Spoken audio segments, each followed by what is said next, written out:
Quelle période extraordinaire nous sommes en train de vivre.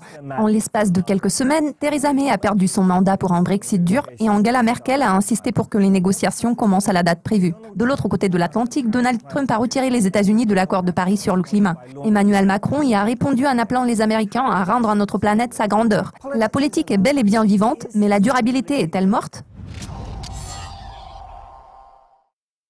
May et Macron représentent deux visions du monde totalement différentes qui dépassent le clivage gauche-droite, est-ouest ou nord-sud.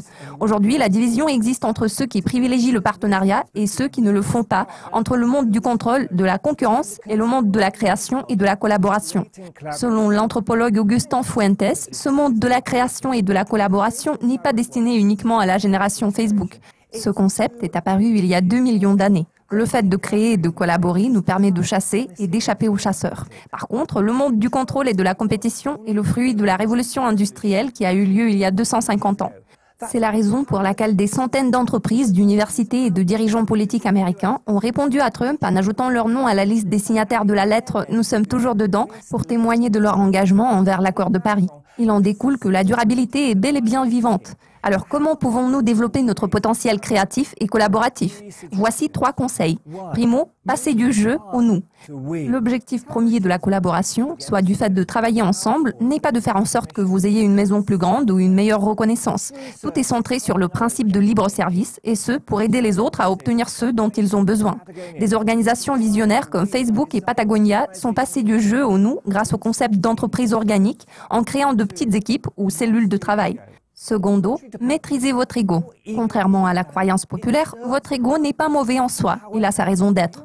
Il est clair que vous ne prendrez pas une scie pour marteler un clou. Cela va de même pour votre ego. Il n'est pas conçu pour collaborer ou pour créer. Au lieu de vous laisser contrôler par votre ego, guidez-le. Tertio, laissez émerger des idées. La créativité ne prend pas sa source dans votre ego, elle émerge de votre essence. Des idées nous traversent l'esprit quand nous nous abstrayons de nos pensées. Mahatma Gandhi, Martin Luther King et Nelson Mandela nous ont montré que les idées pouvaient surmonter les conflits qui étaient la plus grande menace pour l'humanité au XXe siècle. Cela va de même pour la durabilité, car c'est la plus grande menace pour l'humanité au XXIe siècle. Walt Disney a déclaré « Si vous pouvez le rêver, vous pouvez le faire ». Les collègues de Steve Jobs appelaient sa capacité à faire avancer les choses le champ de distorsion de la réalité, car le fait d'évaluer exige un ajustement en termes, tandis que la durabilité exige un effort mental. Les psychologues appellent cet état le flux. Les athlètes d'élite l'appellent la zone. Des miracles se produisent dans cet état. Cela déforme l'espace-temps. J'ai expérimenté la peinture dans des conditions extrêmes dans les différents coins du monde. Après cela, je suis venu à la conclusion que ce phénomène ne s'appliquait pas uniquement à ce à quoi nous travaillons. Cela s'applique à tout ce qui nous entoure. Cela ne s'arrête pas au bord du canevas. Lorsque nous sommes dans cet état extatique, tout devient une toile vierge sur laquelle nous pouvons créer ce dont nous avons besoin. Il est difficile de rester dans cet état d'esprit, mais si nous pouvions le faire tout le temps, nous parviendrions à la durabilité. Vous avez regardé le show Leadership Créatif. Au plaisir de vous retrouver pour le prochain épisode qui portera sur les façons de transformer l'avenir.